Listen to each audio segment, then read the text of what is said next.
Hello viewers, welcome to my channel electronics Gyan. आज हम op-amp के बारे में पढ़ेंगे कि ओपेम का ब्लॉक डायग्राम कैसा होता है। इससे पिछले वाले लेक्चर में हमने ओपेम की कैरेक्टरिस्टिक्स, ओपेम होता क्या है, उसका सिंबल और आईसी का पिन आउट डायग्राम डिस्कस किया था। तो आज हम पढ़ते हैं what is a block diagram of op-amp. इसके अंदर क्या क्या स्टेजेस होती हैं वो कंसिडर करेंगे। किसी भी ओपेम का जो स्टेजेस अवेलेबल होती है वो होती है, पहली होती है, दो तो अपन ने पढ़ा था, इनपुट टर्मिनल्स होते हैं और एक आउटपुट टर्मिनल्स होता है। और इनपुट टर्मिनल हमने देखा था सेकंड पे तो इन्वर्टिंग देते हैं और थर्ड पे हम देते हैं नॉन इन्वर्टिंग। तो इसमें सबसे पहली स्टेज होती है इनपुट स्टेज, सेकंड होती है इंटरमीडिएट स्टेज, थर्ड होती है लेवल स्टेज एंड फोर्थ होती है आउटपुट स्टेज। और 6 पिन पे हमको आउटपुट मिलता है, 6 पिन पे हम इसका आउटपुट लेते हैं। तो हम एक एक को डिस्कस करेंगे कि इनपुट स्टेज में क्या होता है। तो सबसे पहले अगर हम देखें इनपुट स्टेज, तो इनपुट स्टेज में dual input balance output differential amplifier काम में लेते हैं। भाई सबसे पहला हमने ओपेम की डेफिनेशन में देखा था कि ओपेम का पर्पज़ है एसी और डीसी सिग्नल का एम्पलीफिकेशन करना, साथ ही उन पे मैथमेटिकल ऑपरेशन भी परफॉर्म करना। Basically op-amp is an amplifier. Op-amp एक एम्पलीफायर है जो वीक सिग्नल को एम्पलीफाई करके आउटपुट में देता है। तो इनपुट स्टेज का सबसे पहला काम क्या होगा? इनपुट स्टेज का सबसे पहला काम होगा कि गेन प्रोवाइड करना। तो इसमें किस तरह का एम्पलीफायर काम में लेते हैं? तो वो है dual input balance output differential amplifier.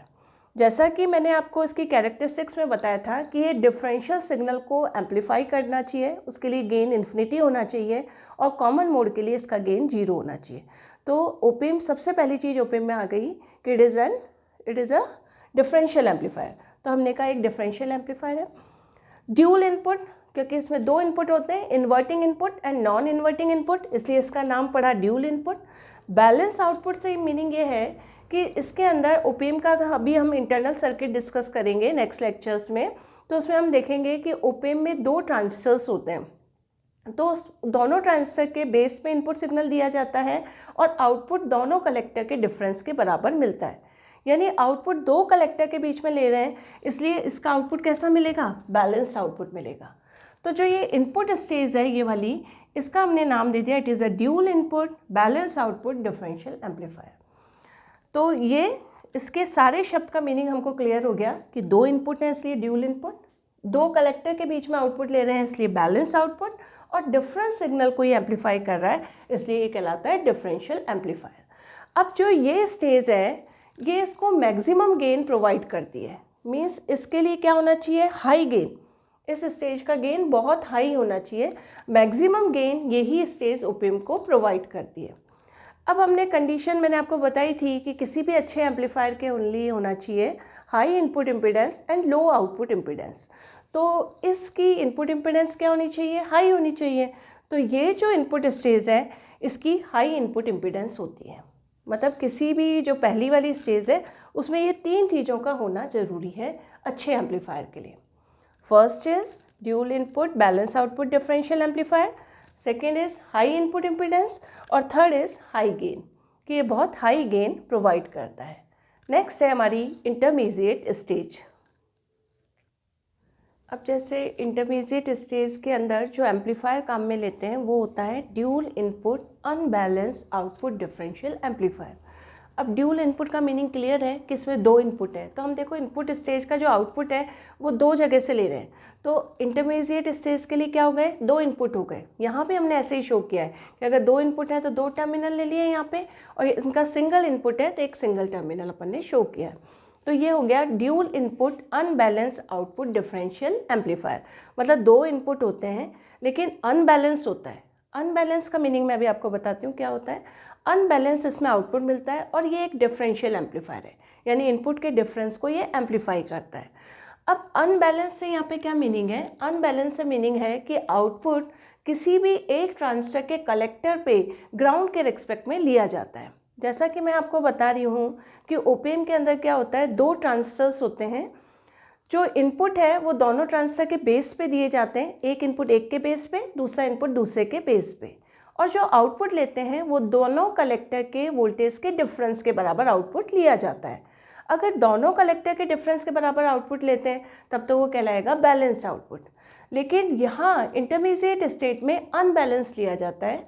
Unbalance का मीनिंग है आउटपुट किसी भी एक ट्रांजिस्टर के कलेक्टर पे लेते हैं और ग्राउंड के रिस्पेक्ट में उसको लिया जाता है, इसलिए इसको कहते हैं हम अनबैलेंस।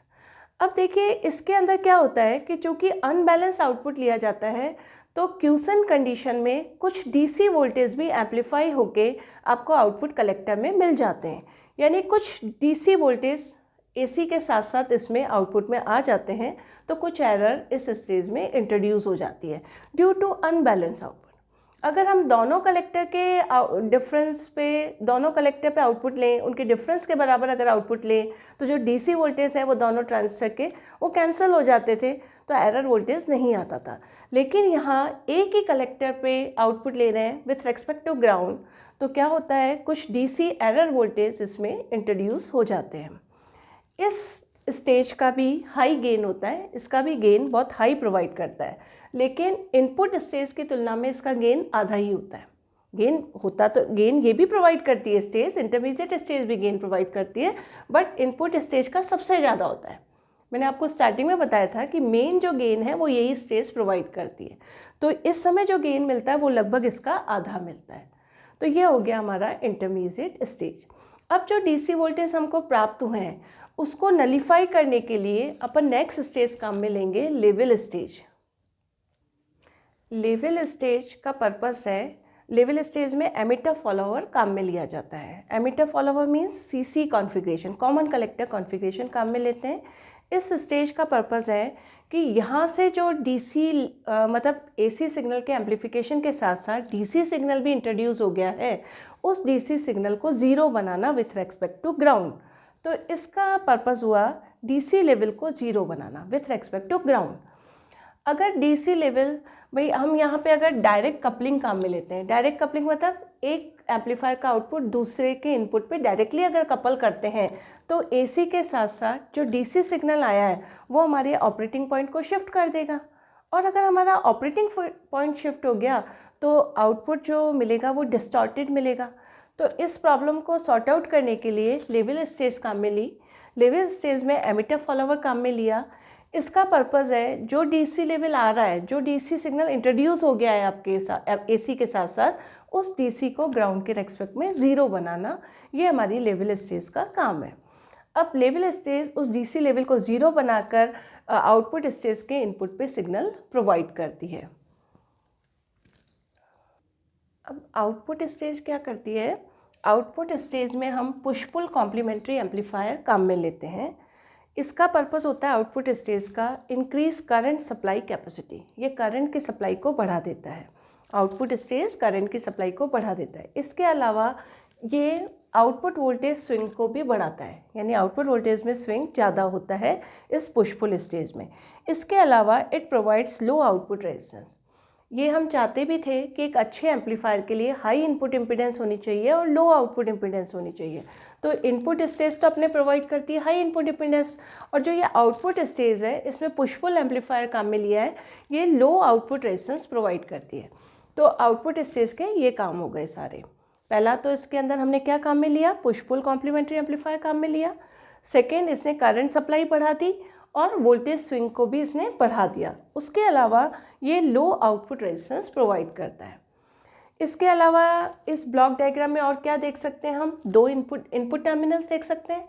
तो दो इनपुट टर्मिनल होते हैं जो कि ओपेम आईसी के 2 और 3 नंबर पिन 741 8 पिन आईसी जो है उसके 2 और 3 पे इनपुट दिया जाता है। अब ये आईसी 10 पिन भी हो सकती है, तो ये पिन नंबर्स चेंज हो जाएंगे। अभी हम ये सारी चीज़ किसके लिए डिस्कस कर रहे हैं? 741 8 पिन आईसी के लिए। और अगर हम जनरल बनाना चाहते हैं इसके लिए तो ये पिन नंबर नहीं लिखेंगे, क्योंकि 741 10 के लिए अलग इनपुट टर्मिनल्स हैं, 12 पिन के लिए अलग है, 14 के लिए अलग है। तो यहाँ हमने देखा कि इसके दो इनपुट टर्मिनल्स होते हैं, inverting input and non inverting input. और जो आउटपुट लेते हैं, नेक्स्ट अपन एक ब्लॉक डायग्राम में ऐड कर सकते हैं आउटपुट टर्मिनल्स। तो आउटपुट टर्मिनल एक होता है। अब 6 भी हमने किसके लिए लिखा है? 741 आईसी है तो 6 पिन पे आउटपुट मिलता है, लेकिन 8 पिन के लिए। लेकिन अगर 10 पिन आईसी है, 12 पिन है, तो ये पिन नंबर चेंज हो जाएगा। इसलिए हम ब्लॉक डायग्राम में पिन नंबर ना लिख के हम सिर्फ ये लिखेंगे कि आउटपुट हमारे को यहाँ मिलता है।